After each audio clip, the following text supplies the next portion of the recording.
Paismo as nakang suta na ginsat pha lo lam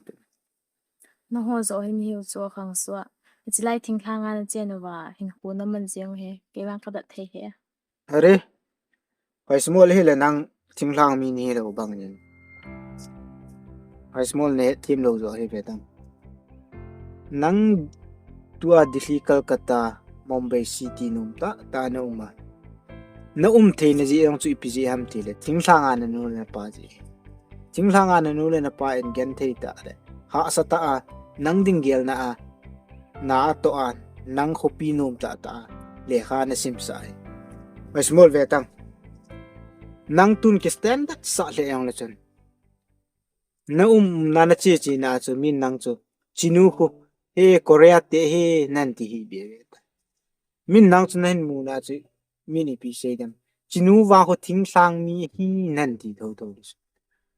city Mumbai Delhi Kolkata in lo chen thing sang mi na hi ne chu mang lo su hi chi chen hoi small nong pin na yong thing sang nong se le na yong thing sang hi chi chen hoi small I tabang ke standard sa le yang chen nong kun do na thing sang wang musit bo de o ka ngai nong he